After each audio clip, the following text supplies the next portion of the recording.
ce samedi, ce dimanche prochain, je veux partager, enseigner des outils les plus importants que Dieu nous a donnés.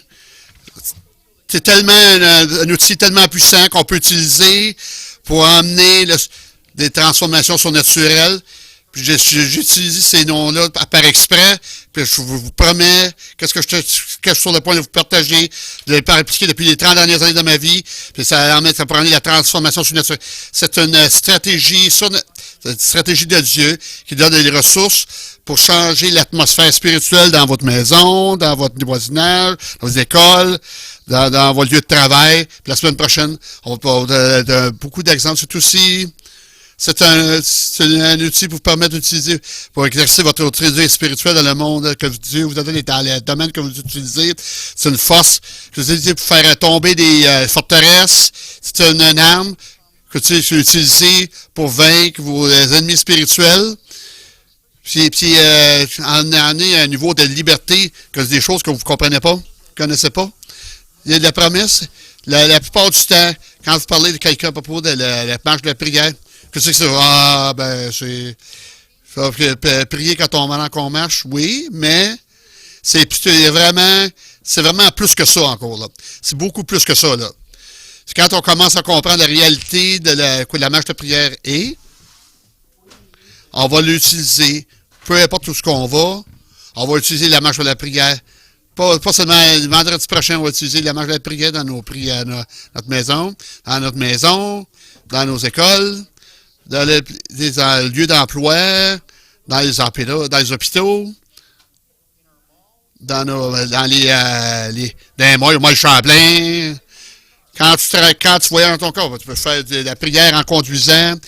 Quand tu conduis dans un certain endroit, là, commencer à lire toutes les fondations bibliques. Quatre clés de fondations bibliques. Ça s'appelle les fondations les fondations de la révélation inspirée. Dans Genèse 3:8, alors, c'est l'homme, c'est Adam, puis sa femme Ève. Ils ont entendu la parole de Dieu quand ils marchaient dans le jardin. C'est le jour après. C'est le jour après que Adam et Ève ont se péché. Puis au lieu de manger, ils ont mangé le fruit de la connaissance du bien et du mal. Dieu était venu en marchant dans le jardin. Là, il cherchait Adam et Ève. Là, il venait pour marcher. Puis Dieu cherchait Adam et Ève. Pourquoi il faisait ça? C'est ça son habitude régulière. C'était sa routine journalière, quotidienne. Adam et Ève, ils marchaient ensemble dans le jardin d'Éden. Ils ont fait communier ensemble, ils priaient ensemble, puis ils discutaient des choses ensemble, ils partageaient des choses ensemble, ils communiquaient des choses ensemble, puis ils recevaient la révélation de Dieu. Souvenez-vous qu'Adam et Ève étaient parfaits, ils étaient nés parfaits, mais n'étaient pas matures. Ils ont grandi dans la maturité lorsqu'ils s'identifiaient au Père, ils ont commencé à lui donner des révélations. C'est une des choses que la marche de la prière est à propos. C'est que je suis pas juste parler avec Dieu, marcher puis écouter ce que Dieu a à dire, partager nos cœurs avec lui, développer de l'intimité en parlant avec lui, en l'écoutant, puis en apprenant qu'est-ce qu'il veut qu'on comprenne. Quand vous marchez dans votre voisinage, qu'est-ce que tu veux que je comprenne de la maison de laquelle qu'est-ce que je devrais prier pour cette maison-là? De pêcheurs sale pourri. Qu'est-ce que tu veux qu'on prie pour cette maison-là? Est-ce qu'il y a-t-il des problèmes de mariage? Même que la personne a besoin de la maladie dans la maison? Quand vous faites la marche de la prière, Dieu, qu'est-ce que tu veux que je fasse à propos de ma rue? Qu'est-ce que tu veux que je fasse à mon lieu de travail? Comment veux-tu que je prie? Une des fondations de la marche de la prière, c'est la fondation de la révélation inspirée. Quand on parle à Dieu, on écoute ce que Dieu a à dire, puis on entend qu'est-ce qu'il veut nous dire à propos de l'endroit où on marche. c'est pas juste de commencer avec un script, là, bon, coquin numéro 1, c'est pas une liste de magasinage, là, tu sais, maudit lait, deuxième prix, béni lait, tout ça. Non, non, non, c'est pas ça, là. Qu'est-ce que tu veux que je fasse, que je prie à propos de cette maison? Qu'est-ce que tu veux que je sache à propos de cette maison-là, là? C'est le magasin dans le Moy Champlain, dans le lieu de travail. Qu'est-ce que tu veux que je sache à propos une des pièces dans l'école, là? Une classe, tout ça. Les révélations inspirées. La deuxième. La fondation de possession territoriale. Deutéronome 11-24. Si vous observez attentivement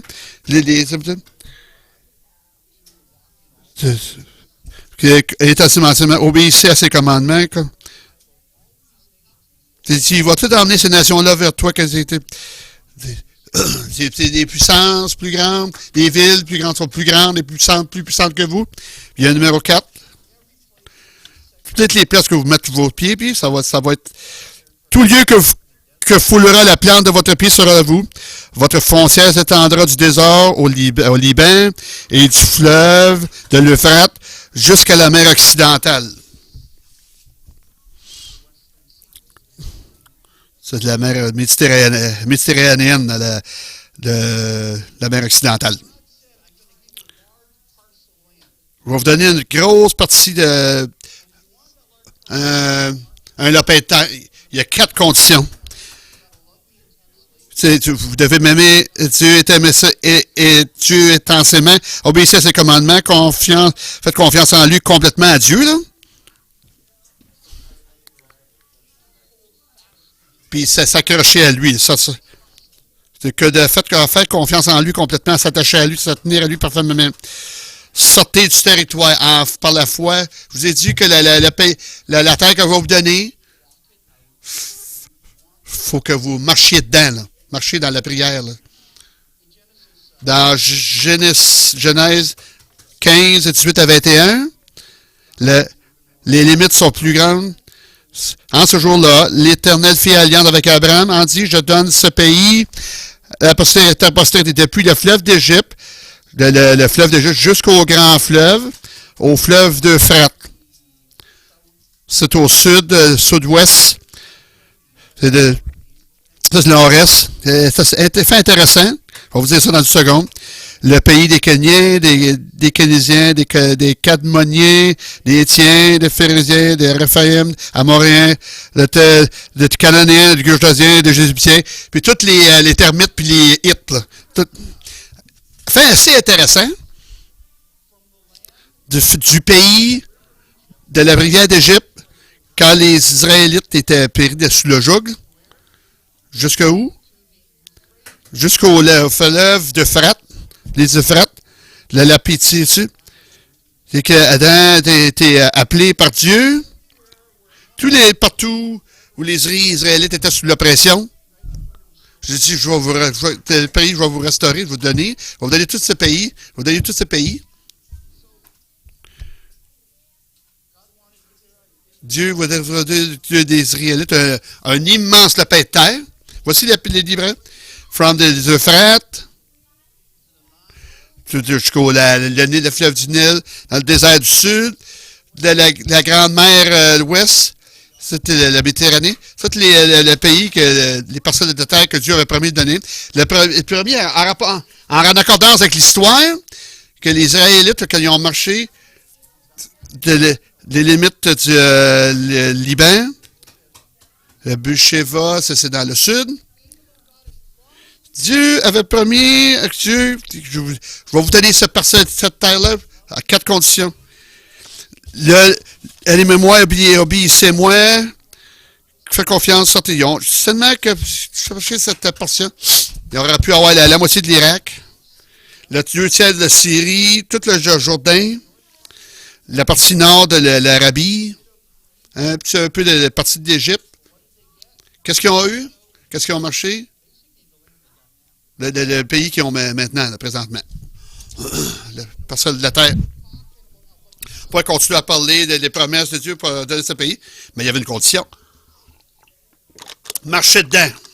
Qu'est-ce que vous a promis? Mais vous devez vraiment marcher dedans.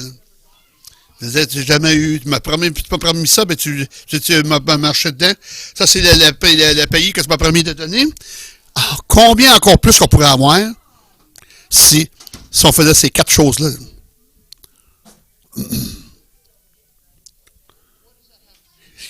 Ça a rapport à quoi, nous autres? Quand on fait de la marche pour la prière dans nos rues, et je peux dire, pas juste, oh Dieu, bénis-les. Vous bénissez cette maison, cette rue-là, dans le nom de Jésus. C'est votre rue. C'est de tout ce qui est à vous autres. Faut le déclarer, tout ce qui est sur nos rues, tout ça. C'est ton école. Je réclame l'école de ton école dans le nom de Jésus. Je réclame cette commerce-là. C'est ça. C'est ton cinéma, je le réclame. C'est ton gouvernement, les bureaux gouvernementaux, je le réclame. Ces bureaux-là dans le nom, c'est ça, ton hôpital. Je réclame votre hôpital-là dans le nom de Jésus. N'est-ce pas?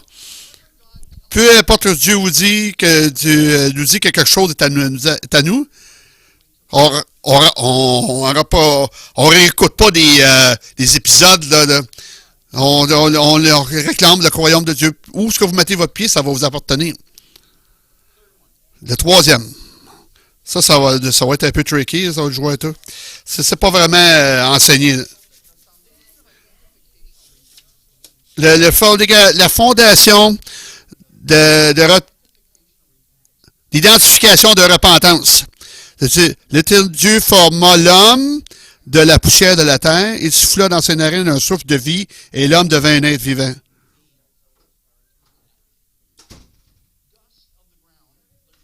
La poussière dans la terre, c'est la saleté de la terre. Oui, vous regardez quelqu'un, vous dites, vous êtes la saleté de la terre. Vous avez été créé hors de la saleté de la terre. Vous avez le Saint-Esprit à vous. Vous êtes une belle poussière. C'est un trésor dans un vaisseau de terre.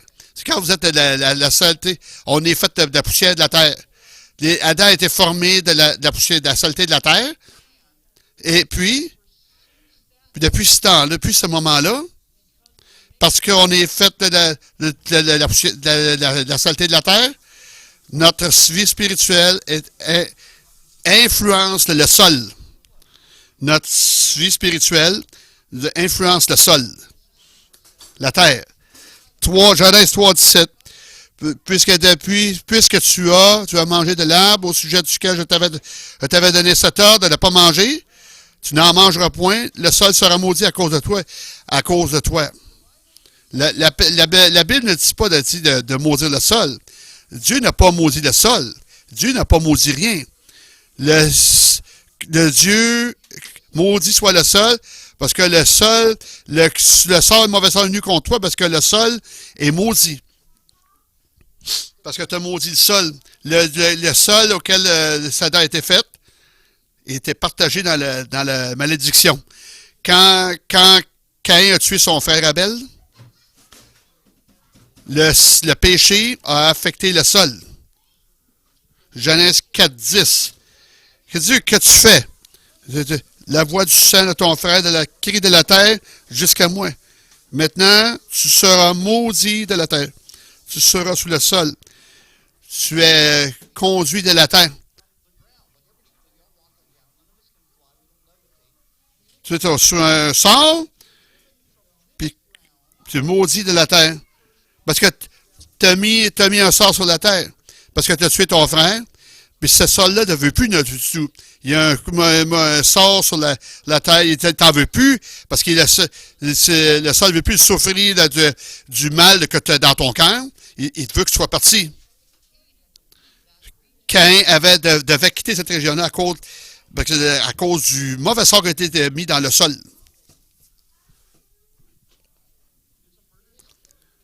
Il y a un esprit de meurtre dans Caïn. Je ne veux plus avoir cette malédiction-là dans le sol. Là.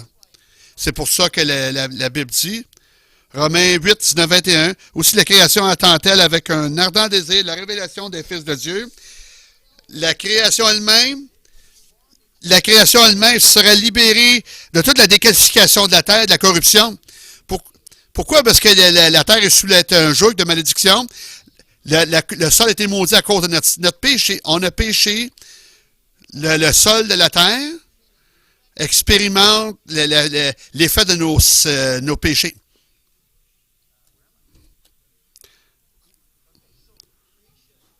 La création, la terre est sous un joug à cause de nous autres.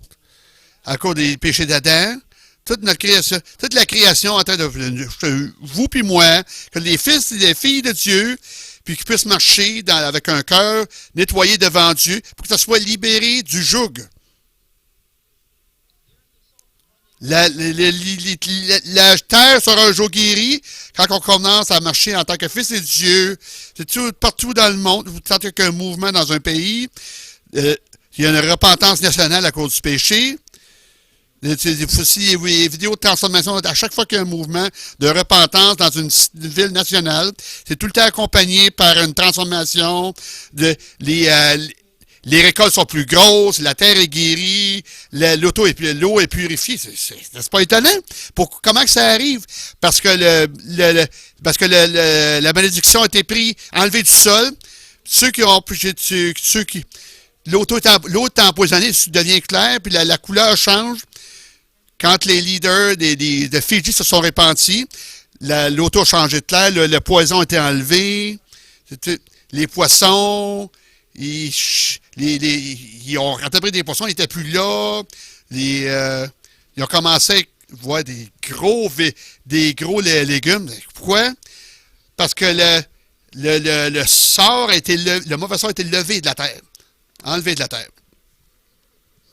Une histoire rapide, on va faire ça rapide.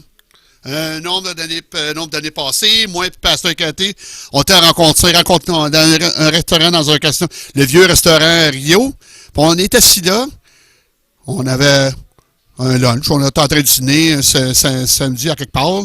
On priait, puis on parlait au Seigneur. Il y avait une couple de table plus loin, puis ils nous regardaient. Ils sont venus s'asseoir avec nous autres, puis ils disaient, peu importe, là, whatever. Ça paraissait qu'ils étaient des Amérindiens de Ganawagi. Oui, vous chrétiens, oui. On a commencé à parler, pour toutes sortes de raisons, on a commencé à parler de Saint-Lambert. Quand on a commencé à parler de Saint-Lambert, mes gens, mon peuple n'est pas accueilli là-bas à Saint-Lambert. Qu'est-ce que vous dites là, votre peuple n'est pas accueilli là? La terre la personne de terre ne veut pas qu'on soit là à Saint-Lambert. À chaque fois que quelqu'un, les Amérindiens, les Premières Nations essaient d'acheter une maison, puis c'est à chaque fois, c'est des choses on entend des bruits de cognement, des vaisselles garochées des murs, tout tombe à terre, des tablettes. Saint-Lambert, il ne veut pas qu'on soit là, nous autres, les Premières Nations. Ben ça, c'est bizarre. Ça n'a pas d'allure. C'est comme ça qu'on l'a su. On a parlé d'autres personnes des Premières Nations. Il n'y a pas aucune personne des Premières Nations qui vit à Saint-Lambert à cause de ça, du mauvais sort. Fait que... Je ne vais pas laisser ça, c'est perdu. Tu commençais une personne qui a grandi dans ce domaine-là. Oh oui! Le massacre de Saint-Lambert. Hein? Quoi? Saint-Lambert? Oh oui! Le massacre de Saint-Lambert.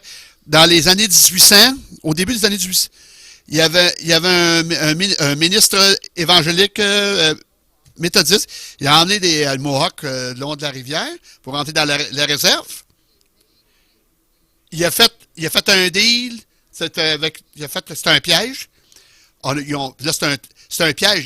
Ils ont tué toute la tribu amérindienne. Depuis ce temps-là, qui était mauvais sort qui a été jeté sur la terre de Saint-Lambert, les Premières Nations, ils ne peuvent pas vivre Saint-Lambert, puis il y a d'autres choses. Il n'y a pas un évangélique méthodiste à Saint-Lambert. Il n'y en a pas un. Il n'y a pas une église évangélique méthodiste. Là, j'ai commencé à étudier, mais là, je ne sais pas, mais maintenant, il n'y a même pas un petit groupe évangélique méthodiste à Saint-Lambert. Groupe maison. Parce que la terre ne voulait pas que ce soit là à cause du péché. Notre péché affecte le sol. Si on veut avoir une église évangélique à Saint-Lambert, appelez les Premières Nations, qu'ils soient ensemble dans la prière, pour qu'ils puissent se repentir publiquement à tous les péchés les ministres, prêtres méthodistes, pour que ce qui a fait contre les Indiens, en se repentant, ça pourrait briser le sort. Puis là, aujourd'hui, il y a encore le mauvais sort à Saint-Lambert. C'est comme ça, largement, comme notre péché peut affecter tout ça. Pourquoi je partage tout ça? Parce que si on ne se rend pas des péchés dans notre communauté, on pourrait prier, soyez mauve d'en face, il n'y a rien qui va arriver. Il faut que vous repentiez de vos péchés. Ouais. Pourquoi ça? Pour ça, c'est l'identification de repentant dans le Nouveau Testament. Au nom de tel people, on liste le nombre de péchés pour se repenttre. Qu'est-ce que ça veut dire? Quand on fait la marche de la prière, avant même qu'on commence à prier, pourquoi que la prière est pas efficace? On ne le fait pas de la manière de Dieu. La première chose qu'on a besoin de faire, c'est de nettoyer nos propres cœurs. Si on a des péchés, qu'on n'ajoute pas la pollution dans un secteur, dans une ville. Quand vous faites de la prière, dans votre marche de prière, il faut que vous soyez nettoyés devant Dieu, purifiés. Puis là, on demande pardon. Qu'est-ce qu'on a permis de faire sur notre terre, dans notre ville? La prostitution, ça peut être, peu importe le meurtre, ça peut être la drogue. Vendre de la drogue dans nos parcs, faut se repentir des trafics de drogue, aussi tout le non-sens qu'on a permis qui prennent place faut se repentir avant de commencer la marche de la prière. Quand on fait la marche de la prière, puis si on demande à Dieu qu'il nous donne des informations additionnelles pour lesquelles on a besoin de se repentir, on a découvert dans nos rues deux maisons à droite, à gauche, à droite, là. Il y en a qui font pousser de la marijuana. On a fait prier la repentance à cause de ce qu'on a permis dans notre rue. OK? La troisième étape, c'est la fondation de la marche de la prière. C'est l'identification de repentance. La quatrième chose, la fondation du combat spirituel. Josué 6, l'Éternel dit à Josué, vois, je livre entre les mains Jéricho à son roi, ses vaillants soldats. Faites le tour de la ville, vous tous les hommes de guerre. Marche de la prière. Faites le tour de la ville, vous tous les hommes de guerre. Faites une fois le tour de la ville, tu feras aussi pendant 6 jours. Le 7e jour, vous ferez le tour 7 fois le tour de la ville, et les sacrificateurs sonneront de la trompette. Ils vont sortir un gros coup de trompette. Ils vont donner ils vont lâcher un grand cri. Ils vont applaudir. C'est des instructions étranges. Si vous devez savoir, je vais vous donner Jéricho. Je vais vous donner dans vos mains. Par contre, si vous voulez voir la manifestation, vous devez marcher à l'entour de la ville 6 fois, tous les jours. Le 7e jour, vous prenez votre trompette, donnez un coup de trompette, là, vous soufflez la trompette la 7e fois, quand en marchant. Il faut que vous lanciez un gros coup de trompette, un gros cri, puis je vais faire tomber les murs. Vous allez pouvoir marcher dedans, là. C'est exactement ce qui est arrivé. C'est allé dans un lieu. Les archéologues, toutes les murs sont tombés à l'intérieur, pas à l'extérieur, vers l'intérieur, pas vers l'extérieur. Qu'est-ce qui se passe? Qu'est-ce qui se passe? Là, c'est la guerre spirituelle. C'est l'aspect dans la marche de la prière. Vous marchez autour d'une ville, et vous remerciez Dieu, que Dieu leur avait donné la ville. Puis fait que le 7e jour, il fallait qu'il donne un coup de trompette. Quand la trompette t'a soufflé, c'est un appel pour être assemblés ensemble. Une marche à la guerre. Quand ils soufflaient la trompette, c'est une marche vers la guerre. Ils étaient unis dans leur engagement, ils marchaient ensemble, comme nation d'Israël, puis ils ont compris que c'était une marche de guerre spirituelle. Il leur donnait la marche de guerre spirituelle. Il leur donnait un long coup brillant, un long coup de trompette brillant qui représente tout le temps le moment de victoire. Quand il y a un bruit fort de trompette, de coup de trompette, c'était le moment de victoire dans les derniers temps, les derniers jours. La trompette du Seigneur, c'est un son de victoire. C'est un moment de victoire. Puis ils étaient toujours, ils ont tous donné un cri ensemble. Là. Ça symbolise toujours une célébration joyeuse de victoire.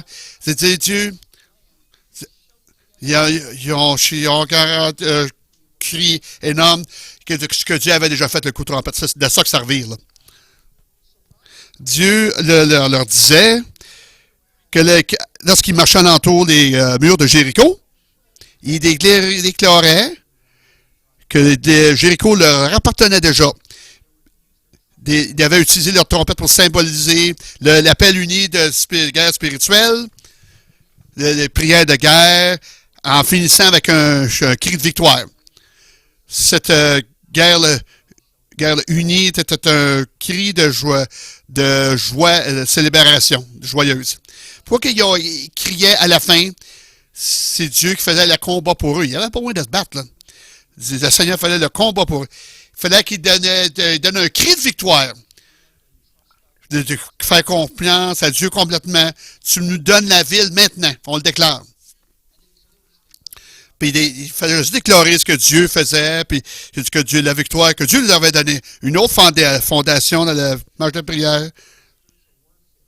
C'est une autre fondation du combat spirituel. Quand on marche dans la prière, il faut juste oublier cette maison-là. Non. C'est Dieu que Dieu nous a donné. Remerciez Dieu pour le territoire qu'il nous a donné. On va comprendre, on fait la guerre spirituelle.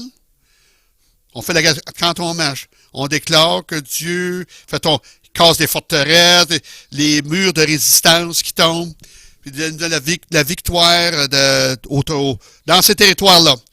Comment est-ce qu'on devrait faire la marche dans la prière? Numéro 1. Premièrement, identification de la repentance dans nos vies. Si on n'a pas besoin de rajouter au péché qui peut sévir dans cette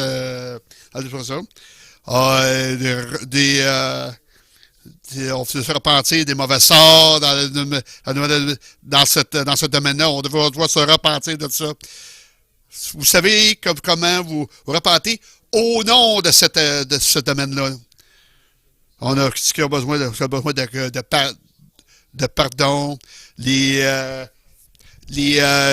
politiciens corrompus, injustes, le trafic de drogue, tout ce qui n'est pas juste devant Dieu, au nom d'une ville, on s'ouvre à d'autres révélations internes. Je me rappelle, on était dans une prière, Dieu a dit qu'on doit se repentir de l'esprit de Pharaon. OK, on s'est repenti. Je ne sais pas, on a besoin de se repentir de ça. Une couple d'années avant, on a compris c'est quoi l'esprit de Pharaon, mais c'est assez cool, là. J'ai été au Québec, mais là, au Québec, c'était terrible, là. Mais j'ai pas demander. Pharaon fait deux choses. Numéro 1, il a gardé les gens de Dieu sous le joug. C'est quoi le plus gros problème? Les gens de Dieu sont dans le joug, joug religieux, de peur de Dieu. C'est le deuxième, c'est essayer de tuer la prochaine génération. C'est qu'il y en a qui foxent l'école, là, qui vont pas à l'école. Il y a beaucoup d'abus de drogue. Il y en a qui lâchent l'école, l'avortement. Ça, c'est l'esprit de Pharaon. Il y a des façons spécifiques comment délivrer l'esprit de Pharaon, mais ça, on n'a pas le temps aujourd'hui de Pharaon. C'est la révélation spirituelle. Quand on fait la marche de la prière, qu'est-ce que tu veux que je prie au vu de cette prière-là? Qu'est-ce que tu veux que je prie au de cette école? Les classes, le commerce, l'église, le terrain de jeu. Qu'est-ce que tu veux qu'on prie? Dieu va nous montrer. Allez pas là avec un agenda. Ouvrez votre cœur à Dieu avant de faire quoi que ce soit. Comment le combat spirituel, la guerre spirituelle. Qu'on soit en bonne relation avec la personne avec qui on marche. Sauf si vous aimez un peu, là, quand vous faites le condamne. Qu'il n'y a pas d'offense, tout ça, qu'il n'y a pas des problèmes de chicane, tout ça. Si on déclare que forteresses tombent. On déclare la victoire dans l'eau où on fait la marche spirituelle. La possession territoriale. On réclame tous les territoires où on va marcher. On déclare que cette école-là, terrain de jeu, ce lieu-là appartient au royaume de Dieu. On prie pour les trafiquants de drogue. On prie les pédophiles, les voyeurs, les violeurs. C'est ça, parce que ça appartient à Dieu. Un affirme, Samuel Robinson, il dit, il priait. Puis ils ont prié, puis ils ont pogné les trois trafiquants de drogue de principaux en faisant la marche de prière. Mais imaginez le racisme, peu importe le problème, si vous allez marcher dans la prière, vous dédiez ces places-là pour Dieu. Comment est-ce qu'on ne devrait pas prier? Comment est-ce qu'on ne devrait pas prier? Ne priez pas le problème. Ah, Dieu, c'est tellement un gros problème. Ben oui, je le savais déjà, ça. Perdre notre temps, notre énergie à prier pour le problème. Quand Dieu a Dieu tous les problèmes, il n'y a rien qui change. On fait juste renforcer le problème. On prie la solution. Merci, Dieu, pour toucher les cœurs, ouvrir les cœurs des gens à l'Évangile. Tu libères les gens. Vous priez la solution, pas le problème. On ne prie pas pour les choses que Dieu sait déjà. Et Dieu est déjà informé. Il dit, Dieu, ne condamnez pas. Déclarez la bénédiction. Oh, Dieu, juge ces malfaisants-là, qu'est-ce qu'ils font, là? Oh Dieu, on bénit. Oh Dieu, on bénit la pureté donnée dans ces maisons. On prie la droiture, la repentance dans la vie des gens, les prises de conscience, un réveil dans la vie de Dieu. On bénit, on ne maudit pas. En rapport avec Romains 12, 14. La troisième. Laissez-vous pas distraire, là, puis vous laissez dérailler, là. Vous êtes là pour prier, pour faire de la marche de prière, là. Tu as besoin de te laisser dérailler par les choses, les ventes dans le Moïse Champlain. Il y en a qui jouent. Attendez d'avoir fini, d'avoir fait la marche de la prière. Vous êtes focusé sur ce que vous allez faire, le voisinage, l'école, les hôpitaux, tout ça. D'autres conseils. Priez avec un partenaire. Parce que ça vous garde focusé. Quand vous êtes un partenaire, vous êtes focusé. Parce que dans la Bible, dit avec 2 ou 3 témoins, la prière va être efficace. Vous restez focusé. Dieu, priez à haute voix si possible. Ça vous aide à prier avec clarté. Quand vous priez dans votre esprit, vous avez des prières, là, vous galvaudez dans votre tête, là, c'est pas clair. Quand je suis par moi-même, je déclare la Bible à haute voix. Puis je déclare ce que je dirais pris dans ma tête. Je pense au souper, le fait que je fais du jeûne, whatever, tu sais, un paquet d'affaires. Priez à haute voix si possible. Tu sais, avec l'Esprit de Dieu. Dieu, conduis-moi quand je prie. Qu'est-ce que tu veux que je prie? Vous allez prier les choses les plus bizarres dans les endroits les plus bizarres. Mais c'est correct parce que Dieu a des révélations internes. Dieu a prié avec la parole de Dieu. Des Écritures. Dieu, merci, quand je mets le pied à quelque part, aucune âme formée pour moi va pouvoir prospérer ou va pouvoir me vaincre. Prenez des notes. Prenez un morceau de papier, puis quand Dieu vous donne la révélation, mais écrivez-les sur le papier. Puis si vous priez pour quelque chose plus tard, tout ça, quand vous allez faire quand vous allez retourner dans cet secteur-là pour prier, on va parler de ça plus en détail la semaine prochaine. Soyez persistants. Presque la première fois, il arrive presque rien. Là. C'est ça, il faut le faire plusieurs fois. Là. C'est pas ici comme il faut. Comment est-ce qu'on priait de fois, là, Jéricho? C'est 7 fois, plus 6, 42 fois. Plus 6, 13 fois. Ils ont prié autour de Jéricho, là. 13 fois. La 13e fois, les murs tombaient à l'intérieur. Je vous promets que si vous avez quelque chose qui se produit, en priant une fois, les résultats vont être minimaux. Vous êtes persistant, vous allez voir des résultats incroyables, des changements incroyables. C'est pour ça que notre raison, parce que on fait une marche de prière une fois. Moi puis Mike, on a fait ça 5 ou 6 fois. Puis là, soudainement, oh, j'aimerais ça vivre dans l'autre bord de la rue, puis j'aimerais ça vivre. Il s'est senti conduit par le Seigneur. Vous êtes allé en ligne. Oh, j'ai vu votre église. Puis nous, au déjeuner des hommes. Comment c'est arrivé? Parce qu'on faisait de la marche de prière. Et que Dieu a commencé à changer des choses. Et sa mère. C'est quoi la marche de prière? Prier sur place avec des révélations internes.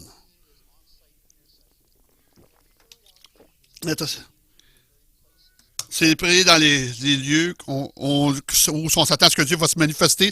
Si vous voulez que Dieu vous change les écoles, priez, faites la marche de prière dans les écoles. Si vous voulez que je change la vie dans les hôpitaux, c'est dans le voisinage, restez pas assis dans votre maison. Faites la marche de prière dans votre voisinage. Sur ce qu'on s'attend à ce que Dieu se manifeste. Là. Qu'on s'attend à ce que Dieu se manifeste.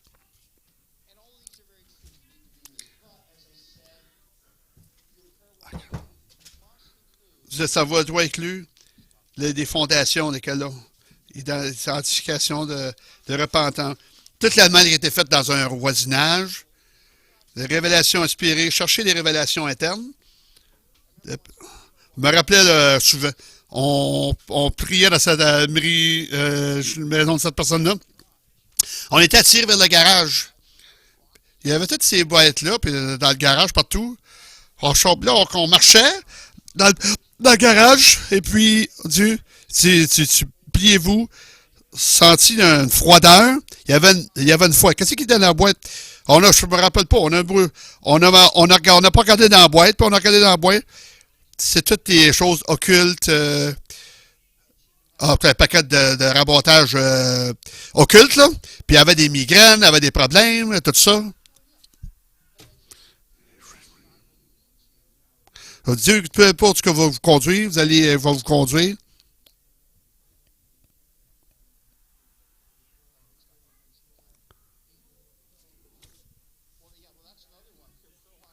J'ai prié on priait dans fait le marché dans cette maison. J'ai senti conduit à prier dans cette armoire-là. Puis là, on l'a ouvert. C'était pas vaudou.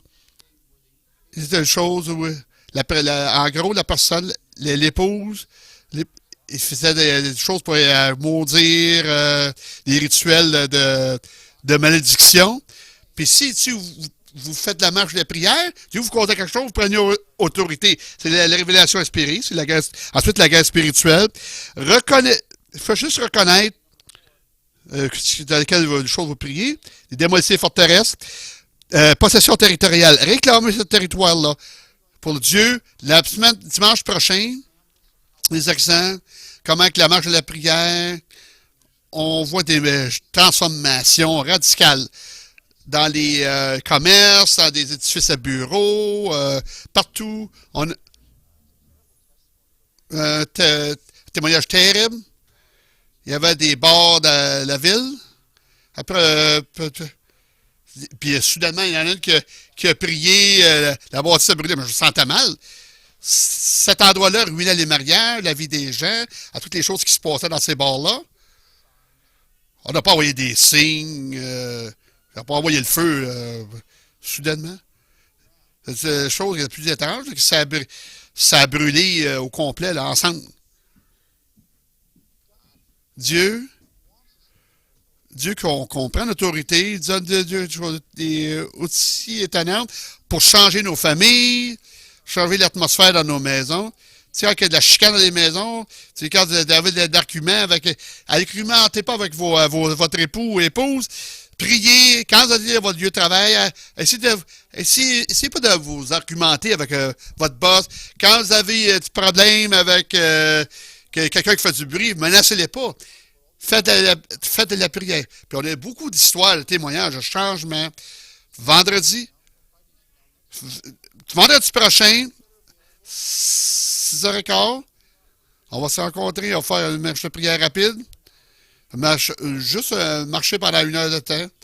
On veut que Dieu, le royaume de Dieu, dans cette partie-là de Brossard, il y a beaucoup de trafiquants de drogue dans le Grand Parc. On va aujourd'hui, une équipe juste faire de la marche de prière, donc il y a des trafiquants dans les parcs, où il y a des trafiquants de drogue. Il y a des endroits où on a pogné un gars en train de faire de la prostitution. L'été prochain, il faut qu'on deal avec ça. Dieu nous a donné des outils pour faire la marche de prière, pour faire la guerre spirituelle. La semaine prochaine, la semaine prochaine, saluts, délivrances, des formations, la semaine prochaine que je vais vous partager dans mon sermon. Levons-nous debout. La marche de prière.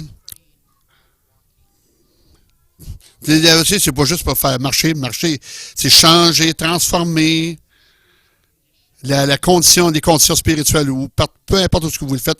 Si vous le faites assez de fois, Dieu utilise le plan de Dieu, pas votre plan, là. Dieu, je vous prie cet après-midi.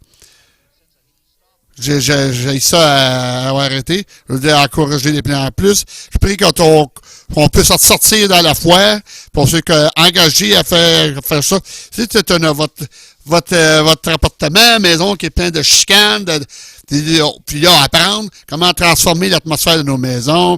Si une place, un commerce, apprendre comment transformer la place où on travaille, où ce qu'il y a peu importe le lieu de travail, transformer les écoles.